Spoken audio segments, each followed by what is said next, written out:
नमस्कार दोस्तों।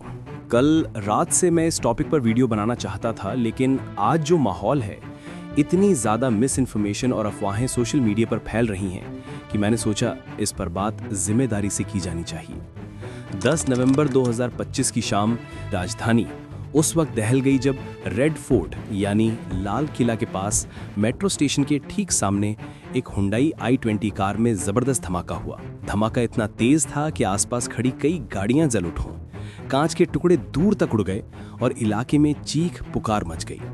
अभी तक की रिपोर्ट्स के अनुसार करीब 10 लोगों की मौत हो चुकी है और 24 से अधिक लोग गंभीर रूप से घायल हैं। कई घायल अब भी LNJP और एम्स अस्पताल में जिंदगी और मौत के बीच जूझ रहे हैं।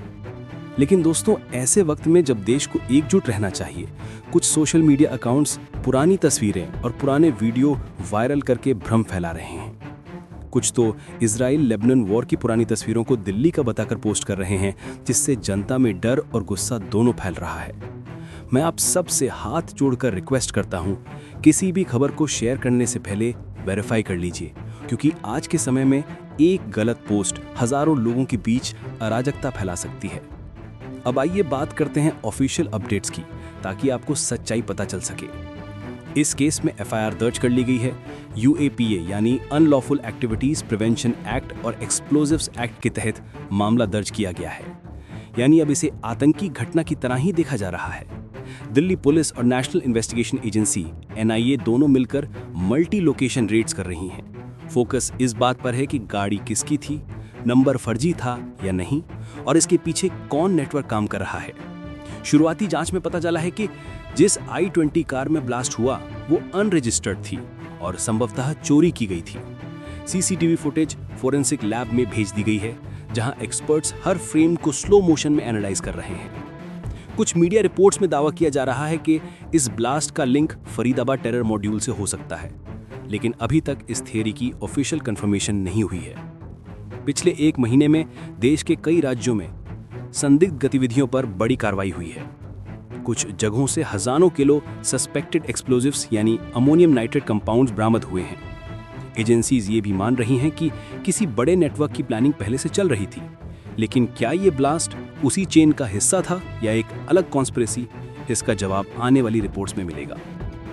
अब बात उस एंगल की जिसने सबको हैरान किया। कुछ सूत्रों के अनुसार इस केस में मेडिकल प्रोफेशनल्स यानी डॉक्टर्स तक की इन्वॉल्वमेंट सामने आ रही है।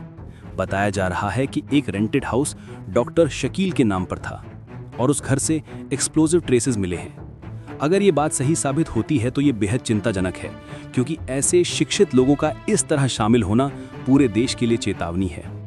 इसके अलावा एक और नाम डॉक्टर मोहम्मद उमर कुछ मीडिया आउटलेट्स द्वारा जोड़ा गया है, लेकिन मैं आप सबसे फिर कहूंगा, कृपया किसी नाम को कंफर्म मत मानिए जब तक ऑफिशियल स्टेटमेंट ना आ जाए।